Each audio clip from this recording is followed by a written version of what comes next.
November 2012 संपूर्ण देशाला वाटत होतं की 26/11 हल्ल्याचा क्रूर चेहरा अजमल कसाब मुंबईच्या आर्थर रोड तुरुंगातील अंडा सेलमध्ये बंद आहे. पण हे तर फक्त जगाला दाखवण्यासाठी रचलेलं एक नाटक होतं. ज्या गुन्हेगारावर देशाचे कोट्यवधी रुपये खर्च होत होते, ज्याच्या फाशीची प्रत्येकजण वाट पाहत होतं, त्याचं भविष्य पडद्याआड लिहिलं जात होतं. ज्या कैद्यावर 300 पेक्षा जास्त कमांडो 24 तास नजर ठेवून होते, तो कैदी एका रात्रीत मुंबईतून अक्षरशः गायब झाला. कुणालाही थांगपत्ता न लागू दे.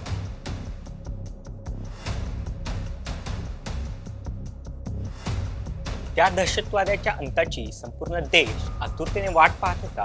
त्याला संपवण्यासाठी एक असं ऑपरेशन आखलं गेलं ज्याची कोणी कल्पनाही करू शकत नव्हती. ही कहाणी आहे भारताच्या इतिहासातील सर्वात धाडसी आणि गुप्त मिशनची. ही कहाणी आहे ऑपरेशन एक्सची. आज आपण त्या रात्रीचा पडदा फाडणार आहोत, ज्या रात्री कसाबला फाशी देण्याआधीच तो मुंबईच्या सर्वात सुरक्षित तुरुंगातून गायब झाला होता. 26/11 दहशतवादी हल्ला प्रकरणातला एकमेव दहशतवादी Ajmal कसाबला. Witnesses at the Kasab trial today clearly. Well, Kasab certainly managed to create a sense of intense drama. The main accused in the 26/11 Mumbai attacks case, Ajmal Amir Kasab, has been identified.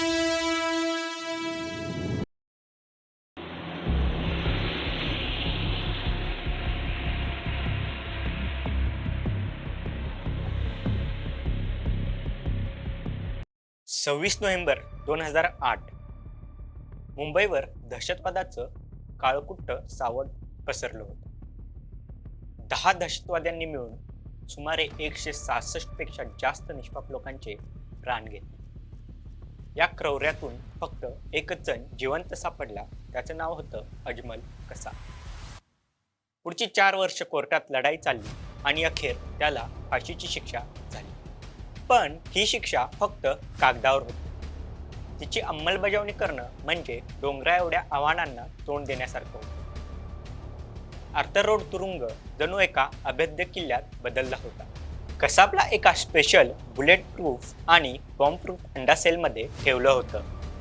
त्याच्या सुरक्षेसाठी ITBPचे 200 जवान, quick response team आणि मुंबई पोलिसांचा 24 तास कडेकोट पहारा होता.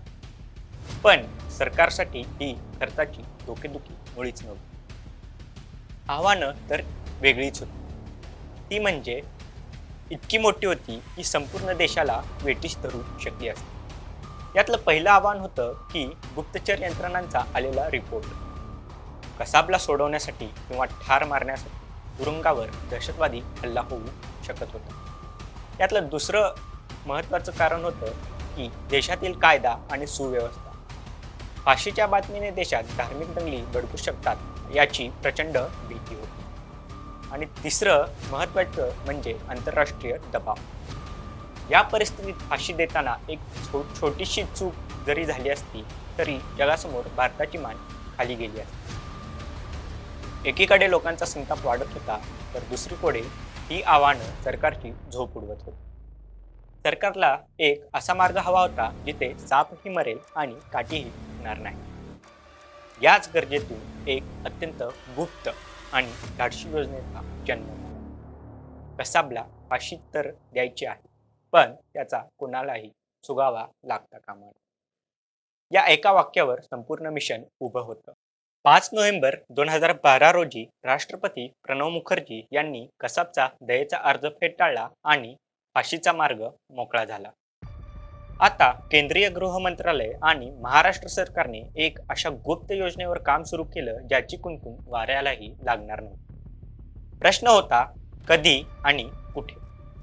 मुंबईच्या आर्थर रोड तुरुंगात फाशी देण्याची सोयच नव्हती. संपूर्ण महाराष्ट्रात ही सोय फक्त 2 ठिकाणी होती.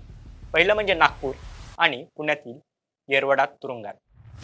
मुंबईपासून जवळ असल्यामुळे येरवडा तुरुंगावर शिक्कामोर्तब झाला.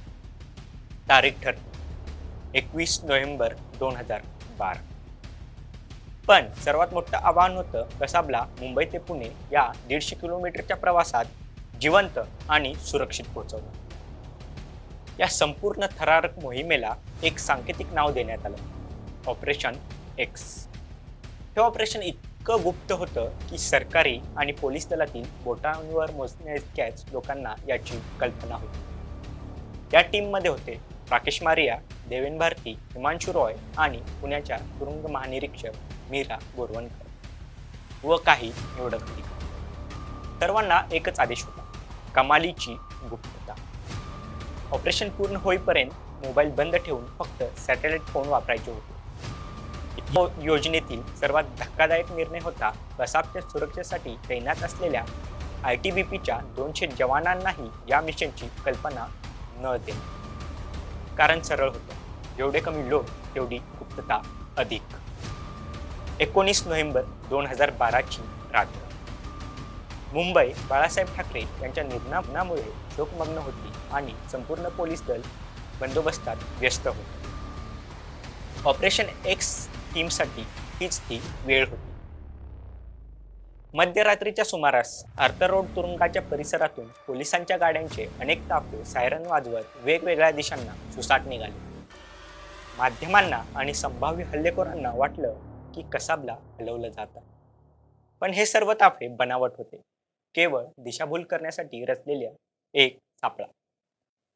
त्याचवेळी तुरुंगाच्या आत खरा खेळ सुरू झाला होता. कसाबला त्याच्या सेलमधून बाहेर काढलं गेलं. त्याला फक्त इतकंच सांगितलं की त्याची दुसऱ्या तुरुंगात बदली केली जात आहे. त्याला एका साध्या पोलिसांच्या जीपमध्ये बसवण्यात आलं. आजूबाजूला कोणताही मोठा फौजफाटा नाही, सायरनचा आवाजही नाही. पुढे आणि मागे साध्या वेशातील पोलिसांच्या फक्त 2 गाड्या. हा 3 गाड्यांचा छोटासा ताफा शहराच्या अंतरातून शांतपणे मुंबई पुणे एक्सप्रेसवेवरून पुण्याच्या दिशेने निघाला. या प्रवासात गुप्ततेचा कळस गाठला गेला. ज्या रस्त्यावरून हा ताफा जाणार होता तिथली वाहतूक काही क्षणांसाठी इतक्या हुशारीने थांबवली जात होती की कोणाला साधा संशयही येणार नाही. पहाटेच्या सुमारास हा ताफा पुण्याच्या येरवडा तुरुंगात पोहोचला. तुरुंगातील बहुतेक कर्मचाऱ्यांना आणि अधिकाऱ्यांना कल्पनाही नव्हती की आत कोण येत आहे. आणि इकडे मुंबईत आर्थर रोड तुरुंगातील त्या अंडा सेलवर ITBPचे जवान नेहमीप्रमाणे पहारा देत होते. पुढचे 2 दिवस ते एका रिकाम्या सेलचं संरक्षण करत होते. त्यांना कल्पनाही नव्हती की ज्या कैद्याच्या सुरक्षेसाठी ते जीव पणाला लावत आहे तो तिथून शेकडो किलोमीटर दूर पोहोचला आहे. कसाब मुंबईतून अक्षरशः गायब झाला होता आणि कोणालाही त्याचा थांग पत्ता नव्हता. 20 नोव्हेंबरचा संपूर्ण दिवस कायदेशीर प्रक्रिया पूर्ण करण्यात आली. कसाबची वैद्यकीय तपासणी झाली हे पाहण्यासाठी की तो फाशीसाठी शारीरिकदृष्ट्या तंदुरुस्त आहे की नाही. त्याला त्याची अंतिम इच्छा विचारण्यात आली, पण त्याने काहीही मागितलं नाही. फक्त एकच गोष्ट म्हणाला, माझ्या आईला कळवा. काही रिपोर्टनुसार त्याचे शेवटचे शब्द होते, अल्लाह मुझे माफ करे, ऐसी गलती दोबारा ना. त्याचवेळी दिल्लीत सूत्र हलत होते. 20 नोव्हेंबरला इस्लामाबादमधील भारतीय उच्च आयुक्तालयाने पाकिस्तानला या फाशीची अधिकृत माहिती दिली आणि मग तो दिवस उजाडला. 21 नोव्हेंबर 2012. पहाटेपासूनच तयारी सुरू झाली. सकाळी ठीक 7:30 वाजता कसाबला येरवाडा तुरुंगाच्या फाशी यार्डमध्ये आणण्यात आलं. तिथे फक्त मोजकेच तुरुंगाधिकारी, डॉक्टर आणि नियमानुसार आवश्यक असलेले लोक हजर होते. असं म्हणतात की फाशी देणाऱ्यालाही शेवटच्या क्षणापर्यंत हे माहिती नव्हतं की तो कोणाला फाशी देणार आहे. सर्व प्रक्रिया पूर्ण झाली आणि सकाळी ठीक 7:30 वाजता कसाबला फासावर लटकवण्यात आलं. काही मिनिटातच डॉक्टरांनी त्याला मृत घोषित केलं. मिशनच्या प्रमुखांनी दिल्ली आणि मुंबईला एक गुप्त संदेश पाठवला, ऑपरेशन एक्स सक्सेसफुल झालं आहे. त्यानंतर महाराष्ट्राचे तत्कालीन गृहमंत्री RR पाटील आणि केंद्रीय गृहमंत्री सुशीलकुमार शिंदे यांनी मीडियासमोर येऊन ती बातमी दिली जिची संपूर्ण देश वाट पाहत होता. ज्या कसाबच्या सुरक्षेवर आणि भविष्यावर देशात वादळ उठलं होतं त्याचा अध्याय भारताने अत्यंत शांतपणे आणि गुप्तपणे संपवला होता. पाकिस्तानने मृतदेह स्वीकारायला नकार दिल्यावर तुरुंगाच्या आवारातच एका अज्ञात ठिकाणी त्याचा दफनविधी करण्यात आला. ऑपरेशन एक्स हे फक्त एका दहशतवाद्याला फाशी देण्याचं मिशन नव्हतं. ते होतं एक सडेतोड उत्तर. भारतीय सुरक्षा यंत्रणांच्या अचूक नियोजनाचा, गुप्तता पाळण्याच्या क्षमतेचा आणि धाडसाचा एक जबरदस्त पुरावा. माहिती फुटण्याचा धोका, हल्ल्याची शक्यता आणि आंतरराष्ट्रीय दबाव झुगारून या टीमने हे अशक्य वाटणारं मिशन यशस्वी करून दाखवलं. या ऑपरेशनमध्ये सहभागी असलेल्या प्रत्येक अधिकाऱ्याची आणि कर्मचाऱ्याची नावं कदाचित इतिहासाच्या पानांमध्ये गुप्तच राहतील, पण त्यांचं शौर्य भारताच्या इतिहासात नेहमी लक्षात राहील. ऑपरेशन एक्स ही 26/11च्या हल्ल्यात शहीद झालेल्या निष्पाप नागरिकांना आणि वीर जवानांना वाहिलेली एक खरी श्रद्धांजली होती. या मिशनने करोडो भारतीयांना एक दिलासा दिला की न्याय हा मिळतोच, फक्त कधी कधी त्यासाठी योग्य वेळेची वाट पाहावी लागते.